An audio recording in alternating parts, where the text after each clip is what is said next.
Pretty, but it's pulling hard, so I'm going to leave it. Oh my gosh, there's a bird's nest in here.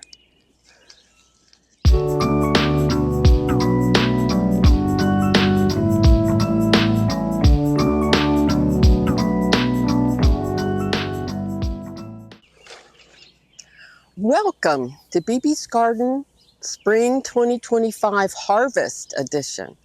Since the planting edition earlier this year, there's been a lot of growth and development in the plant community that's BB's Garden.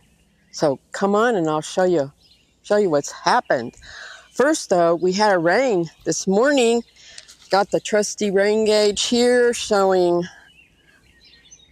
1.8 inches. So won't need to water for at least a week for most things. So let's go in.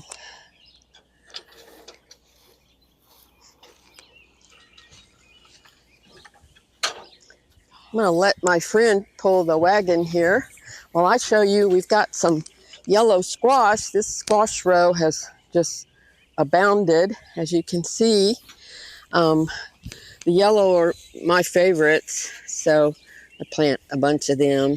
And to get them off, you like twist so you don't damage the smaller ones nearby. But like this, if you see one that's deformed, I go ahead and pick them off. And what causes that a lot of times is they don't get fertilized. There aren't enough bees. Now we've had more and more bees with the rain, but I want to show you what I do to help the plant along when we're having fruit that's not developed like that. Here's a nice one. Thank you. This right here is a female flower. You can see it has fuller looking parts. And this one right here is a male flower. It has more of a slender piece in there. So you take that off. Learned this from Howard Garrett in Texas Organic Gardening. And that's your pollen. And you're going to just manually apply it to this female part. And hopefully it'll go down in there and make a fruit behind the flower. Farther on here we have, that's also yellow. This one's a zucchini. But one of my zucchinis that I thought I planted ended up being a butternut squash, which has vined all the way down here now. Because what I planted down here on these three hills is, see, there's some more butternut, acorn squash, excuse me. This is the butternut, which is one of my favorites. I like them both though. They make magnificent soup. They keep, into the winter. They were one of the staples of the people who had to grow all their food and live through the winter and put them in the root cellar. So we've got a bunch of butternut squash, and they're called winter squash because that's when you generally eat them, but they grow in the spring and they finish up in the summer, and they get such a nice hard shell. And then I usually wrap them in newspaper and keep them in the house. This year I may try burying a trash can or something, so I've got the root cellar effect in the ground. I've been reading about that. There's a nice big one. Right here's a tomato plant that just volunteered in here, and I'm just going to leave it and see if it makes something. Always want to honor the volunteers. Here's the zucchini.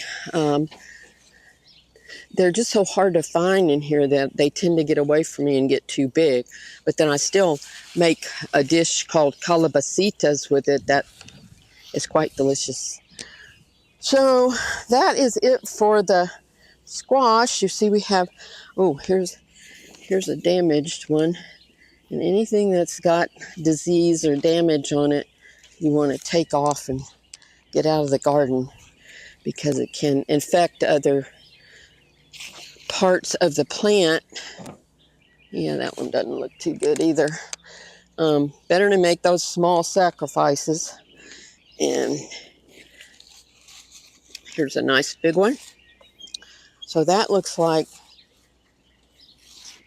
most of the squash for today. Oh, I see one over there. Sometimes you can see them from the other side when you couldn't see them on this side because the leaves are so big. Next on our rounds this morning is going to be the cucumber row here. We've got some dill going, and it'll be making seeds. These grow so easily from the seeds they make, and it smells so good.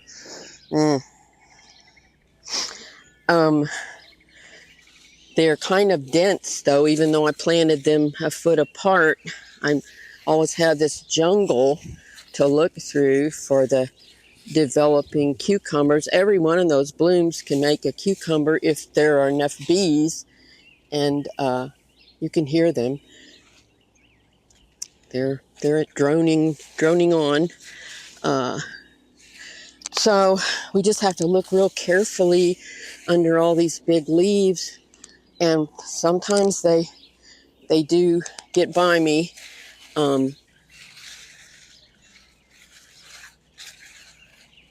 And then I'll discover them grown to a size it's still usable. See that there?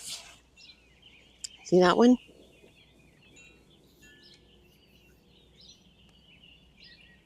And we'll just take it off carefully. Cucumber. Just cut all the ends and all the outside off and chop it up quite fresh and delicious.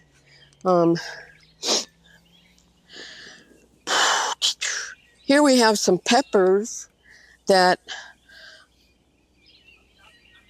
I put in this space, and the cucumbers keep wanting to overgrow them, which I have to go in here and get them loose. They grow up with these tendrils and attach, and they can grow down the rest of this whole bed, so they don't need to be up on these pepper trellises. Anyway, that's an ongoing challenge with where I put them, and that's my own fault, but it's not that big a deal. So we do have some bell peppers coming on here, you can see, and I'm not sure what this one is. It was a volunteer in a pot. A nice little plant so far. But yeah, there's a little bit of chaos in Vivi's garden. I have a question about peppers. I've been told that the yellow, red, and orange peppers are just different stages of the green pepper. Is that true or false? The green ones, in my experience, will usually turn red eventually. And the hot peppers as well. On the other side, we have a jalapeno and a serrano. The yellow ones, I'm not sure where they come from. And you can buy them to be one of those. But yeah, the greens will turn red in most cases. Don't know about the yellows. These you can buy at a lot of grocery stores, or Tractor Supply, those kind of farm and ranch type places. And they're onion sets. I've grown them. You grow them in the fall, obviously, and then you have these little baby onions that you can sell to somebody to plant in the spring. And it gives you a head start. Here's an onion seed head that unexpectedly came from some onion starts I bought. These onions are not in real good shape. I think the water hasn't been reaching them while I was gone. I've pulled some that the tops are dead because they're not going to do anything else. And there you have a nice little onion with dirt on it. And just rinse that off at the spigot down at the other end, and put one in a breakfast yesterday. Thank you. Now these over here are red, so a little different there. And there are some recipes that call for red onions, which I think it does make a difference. Sorry.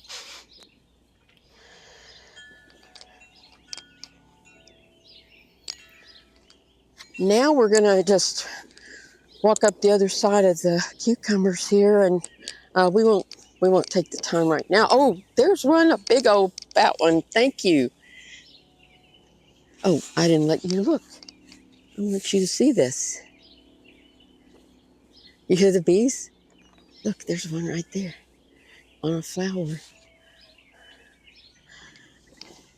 I try not to disturb them, but I have to get out here in the morning before it gets too hot.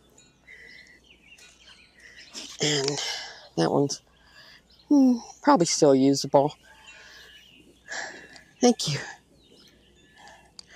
So lots of blooms you can see on the cucumbers. There's some little ones. If I had somebody asking me to save for pickles, I would have to be out here every day keeping an eye on them, so I'd get them about that size.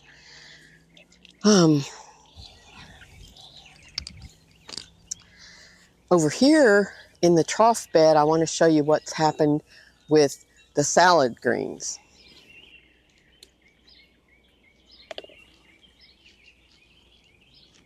Sprinkle some cilantro in here, and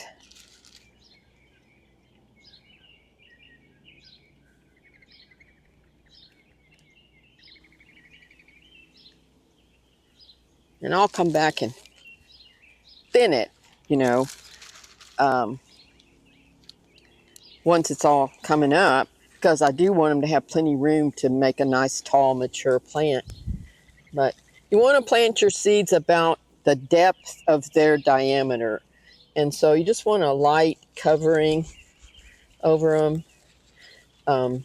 Of a lot of times I'll take more fine stuff that's in the bed and sprinkle them.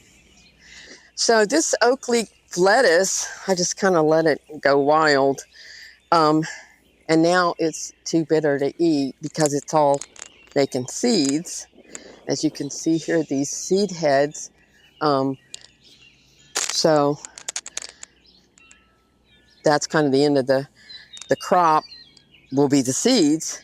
These were cilantro, which is now going to make seeds that you can grind for the spice coriander, and a little bit of lettuce here still that's going to seed. Basil, here basil goes to seed as soon as it gets hot. Puts up this bloom stalk, and then this will be just loaded with seeds. I actually think you can still use it though. It smells so good. Here's some parsley. Can we get that little bowl, Yeah. please? I was going to just show you how easy it is. This parsley has not bolted.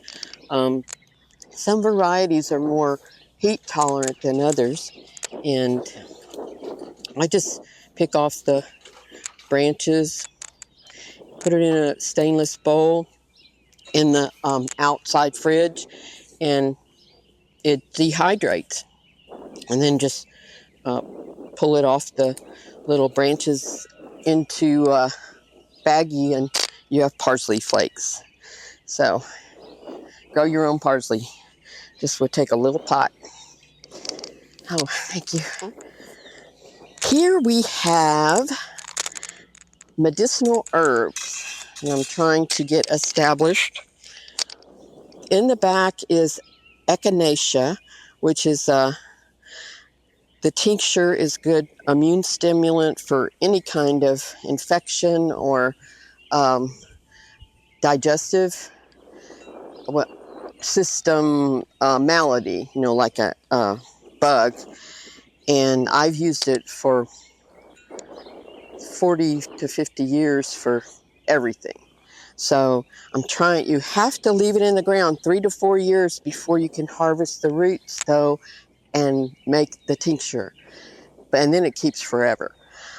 These in the front are calendula, and you use the blooms for skin preparations like salves and oils. And both of these I grew from seed I saved. And when they make seed, I'm going to want to show you that because they're quite beautiful and artistic, the seed structures. And a little farther down here, we had some comfrey come back. There's some in that block. Comfrey is also an excellent skin herb, uh, great for burns. There's some controversy about it now because of alkaloids that affect your liver. So, you know, look into that if you need to. It's been used for centuries. Um, Over here, we have sunflowers that didn't quite get to blooming by today. Oh, this one's about to do it. Um, but it hasn't got any color yet. Here's some more calendula in front and some zinnias in between. I thought I'd do a little art corner because to me plants are art. Um, Even if they don't give you food, although sunflower seeds would be food. Next, and the final piece today is the tomatoes. You can see the tomato row has got a lot of red ones. My neighbor said looks like Christmas trees. And we're going to be looking at picking some of these ripest ones. With this rain today, there'll be a danger of splitting, like you see right here. And then that has to be cut off, but still the rest of this is very useful. I have a customer coming this afternoon to take a bunch for sauce and salsa and whatnot, and of course none of that matters. As far as cosmetics, we have to always be watching for the hornworm damage on the plants because they just hatch out at random times, and you'll find that they've been on the plant overnight. There's one on the end down here that we'll look at when we get there. This one, see, apparently just rotted on the vine for no apparent reason, which I try to toss those out. So whatever it is as far away from the, kind of wipe my hands off, from the nest as possible. And you'll see there's a lot of clusters. It's hard to see inside when they're ripe and ready, and then sometimes even harder to, like, look right in there,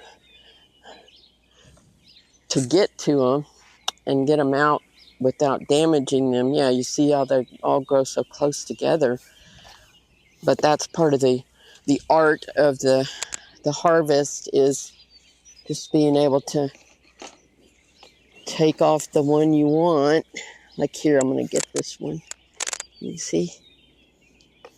And you kind of twist a little, and then see they're starting to split. Thank you.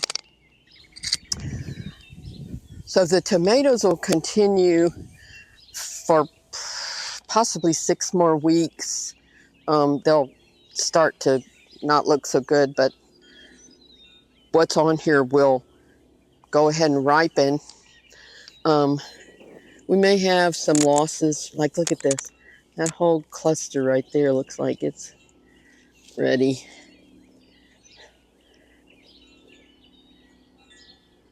But then it kind of pulls kind of hard. But yeah, that's good. That's close enough. Tomatoes. And here you can see where the hornworms have been at it. Now, this could be old because I had to treat for them about a week ago, and we've been looking, but we haven't found them. So just got to keep an eye on it. Just got to be watching all the time. It's just so dense. You can see, you just have to really peer into there. Thank God the tomatoes have a definite contrast with the foliage. Now that one looks pretty, but it's pulling hard, so I'm going to leave it. Oh my gosh, there's a bird's nest in here. Can you see it?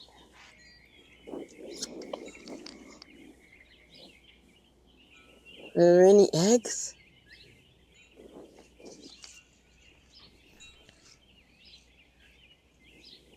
We'll have to wait and see what happens with that. It's probably mockingbirds, which aren't my favorite because they kill other birds, but it's a bird nest in the tomatoes. The surveillance and harvest of these crops will continue for 5 to 6 more weeks. In part 2 of this episode, we will dig the potatoes and pull the beets. Afterward, we'll plant the okra seed that should take off in this South Texas heat. Come back for our July 4th episode to see what's happening at the peak of summer in BB's garden.